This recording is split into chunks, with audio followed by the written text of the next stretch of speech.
Hey, this is Leo Gilling again, coming to you live from outside of in the hot sun, I guess, in Florida. It's good to be here. Um, Again, we are focusing today on another theory. Theory is called Moffitt's developmental taxonomy. And last week we talked about several other theories, but there was one that brought to to fruition the thoughts about um, uh, that men were born or women, people were born criminal. They are born criminal. We thought about it. Biological um, uh, makeup of human beings that cause them to be born criminal. Well, there was a gentleman by the name of Lombroso, Cesare Lombroso. And I'll stop there for a minute to introduce myself. My name is Leo Gilling, um, and I do this twice a week. I come on board and I speak about some criminological theories. And we've discussed three theories so far. We talked about procedural justice, we talked about deterrence, we talked about several theories. And we're going to go up to probably 15 or so theories before we um, uh, discontinue this trend. Today we're talking about Moffitt, the Moffitt's development taxonomy. And last week we spoke about how criminology or criminality starts from an early stage, an early development of children. And so with that, children are not born it's born criminals, but they learn through social learning to become criminals. And there was a gentleman, as I said earlier, by the name of Cesare Lombroso, who came up with a theory called the criminal man. And the criminal man, according to Lombroso, stated that people were born with prehistoric features, atavistic, they call it atavistic features, meaning a throwback into the age, the prehistoric age, right? And so those people who were born criminals could not help themselves, but were criminals throughout their lives. And so that theory was debunked before the end of the 19th century because they couldn't prove that there was anything in anybody's brain that made them a criminal. There wasn't anything that in the features of their face that make them criminal. Their nose, because their nose is big, doesn't make them a criminal, or their mouths, because there was nothing physical or biological that makes people criminal. And so that theory was debunked. As it, if you think about or look into most of um, what Cesare Lombroso was saying, I kind of got the feeling that it was kind of inching towards, enslaved people, that enslaved people who are black people then were criminals. And so we're out of slavery a long, long, long time ago. But there are several other criminological theories that took place. And it made a comeback because they're not saying that a person born with certain biological features are are not antisocial. In fact, there are some theories, and the one that we're going to talk about today include biological uh, um, parts of persons that can be attributed towards antisocial behavior. And we talked about how children learn how they learn through environment and through other watching, imitating others, observing, imitating, and reinforcing criminal or antisocial behavior. So today we talk about, um, as I say, Moffitt's developmental taxonomy that has two different types of people right? One set, we're talking about people with antisocial behavior. One set is the life course persistent antisocial behavior, right? And we talk about that, we'll explain what that is. And then the other one is adolescent limited antisocial behavior. So let's talk about two. There are two different types of people with antisocial behavior, and one goes on for the rest for most of their lives, and the other one stops. All right. So let's talk a little bit about the life course persistent antisocial behavior. The people who are categorized as those. These are individuals who show signs of antisocial behavior from an early age and continue to exhibit these behaviors throughout their lives.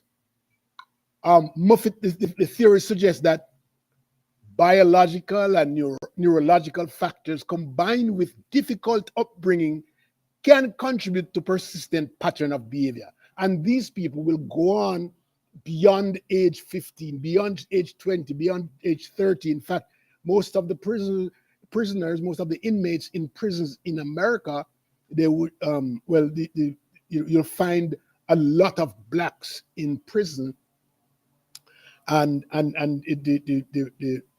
there's a disproportion of blacks, disparity in the amount of blacks in prison versus whites. And so, but they will go on until they can't commit crimes anymore. And we'll talk about that a little bit more, right? So that's the life course persistent antisocial behavior persons, those persons. The second set is called the adolescent limited antisocial behavior. All right, so this group includes individuals who engage in antisocial behavior only during their teenage years and eventually grow out of it as they mature into adulthood. This theory says this behavior is often influenced by social and environmental factors rather than biological. So let's take this for a minute. It says in the adolescent limited, which is the ones who behave antisocially up to about age 18, 19, 20, then they mature and go back into what they had learned from their parents to be legal, to be law-abiding, and they continue their lives, become good students and good worker and good family people later on, right?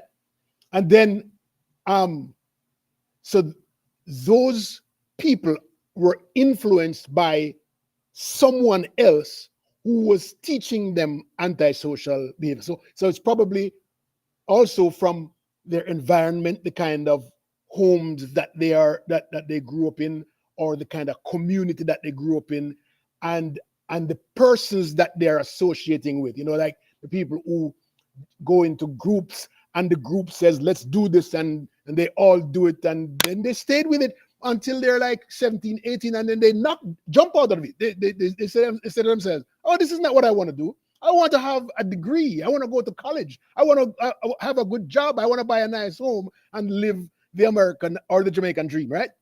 And so those people, they only go up to age 18 with antisocial behavior. So the only factors that affect that can be attributed to their antisocial behavior are environmental or social, right? But they already have great training from their homes, but they were led away by a group or someone that they care for and want to be involved in a gang or in a social club or something like that. That's taking them outside of who they really are.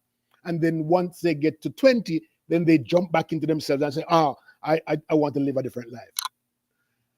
The life course persistent antisocial behavior may be a little bit different. Is a little bit different. They're a little bit different because now they are affected by biological, environmental, and social factors, right? All three factors come together to make them antisocial. So what happened is, so we talked about the adolescent limited, that where the social and environmental factors bring them to a point and then they say no. Well, if you add the biological to the adolescent limited antisocial behavior person, right? Then there's a little bit of difference. So if the person has, for example, a temper that's hereditary from their parents, right? Something, they have a bad temper, right? You know what we talk about, right? Or they have they have some sense of irritability, or they have slow heart rate that they need to do things to constantly feel like they want to have more energy and be at the edge of people would jump off of cliff in bungee jumping and that kind of thing, right? So they have a little bit of difference. I would never be caught jumping out of a plane unless I really have to save my life, right? In a parachute, because I just don't feel like that. But there are some people who just get the joy of just bam jumping out, right? They want to challenge themselves, and that's because sometimes the heart, is not bringing them to where they really want to be. And so there are biological things that can cause person to continue to be antisocial, which will probably take them into criminality, right? And these people will go on for the rest of their lives being antisocial or continue into criminality, into criminality, while the other set will stop at age 20. Now, there's something about that I need to take a little bit further, right? Because with this theory also, it stops short of what is called desistant, as in spelled as in resistant. Okay. Oh my God. Yes. So it stops short of speaking of desistant. Desistant is when a criminal becomes they stop being criminals. That's when they get to an age where the bones start shaking and they having arthritis and them have diabetes and them can't do the things that them can't run as fast as they could anymore, right? And so this though the first give me a minute. Though the adolescent limited goes on to age 17, 18, 19, 20, and the life course persistent antisocial behavior person goes on until they can't commit crime anymore, or then they can't be antisocial anymore. They can't move as fast to get out of the way when there's danger. You know what I mean? They can't get out of the way of the police, or they can't jump the fence and run. They stop doing so the life course persistent antisocial behavior person will go only up to a certain point because of physical inabilities after a while. But keep in mind that there are two people, and we have to make note of you. I'm sure you know of persons who were in a group once upon a time when they were little kids doing bad things, and then parents beat them all the time. And why are you with this person? This person is not a good person. And then all of a sudden, when they get to 18, they get it because they heard their parents, and they don't have a biological feature that makes them want to do something that's scary. All right. And so because it's only social and environmental and they got it, they will stop. And the other persons now who has this biological thing going on will actually want to do more and continue to do that, turns into criminal behavior, not wanting to be law abiding anymore for the rest of their lives until they can't do it anymore. Right?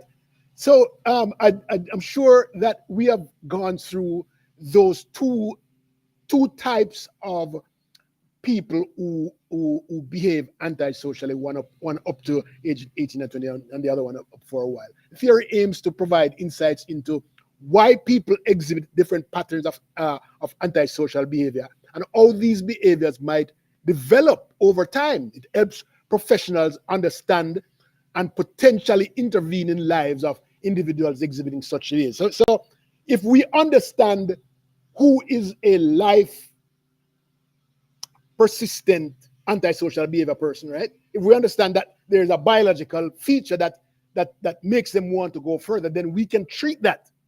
If the person is someone who is who just want the experience of doing things that other people don't do up to a point, then you'll understand that they will be. And you know, it's interesting because this may be, and I can't say for sure, this may be why the age limit, the age of adolescent, the age of adulthood, you know, starts at 18 years old, because that's when you get it. That's when you can be on your own and make your own decisions. Some people may not be, and there are going to be the odd ones out, right? They're going to be the people who are extraneous. But for the most part, most people, when they get to 18, they can be on their own and do their own. They go to college and they're in their own dorms and so forth, and they get it. They want to live a normal life.